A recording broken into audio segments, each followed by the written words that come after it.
আসসালামু আলাইকুম ভিউয়ার্স। এই দেখেন, এই সেই ঐতিহ্যবাহী বাঁশঝাড়।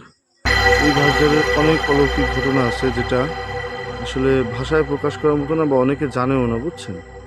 আমি আজকে এখানে এসেছি যে আপনাদের মাঝে এই জিনিসটা তুলে ধরার জন্য।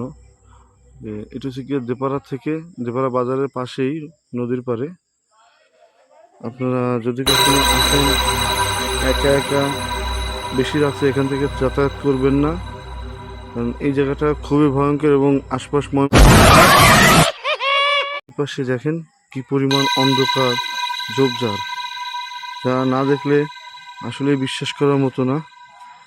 তো আজকে এই পর্যন্তই থাক। আমার নিজেরা ভয় করতেছে, তাই আমি এখানে আর বেশি সময় অপেক্ষা করব না। আমি যেহেতু একা, নেক্সট টাইম আবার আপনাদের মাঝে অন্য কোনো জায়গার, অন্য কোনো ভয়ঙ্কর ভৌতিক জায়গার ভিডিও নিয়ে আসবো। আসসালামু আলাইকুম।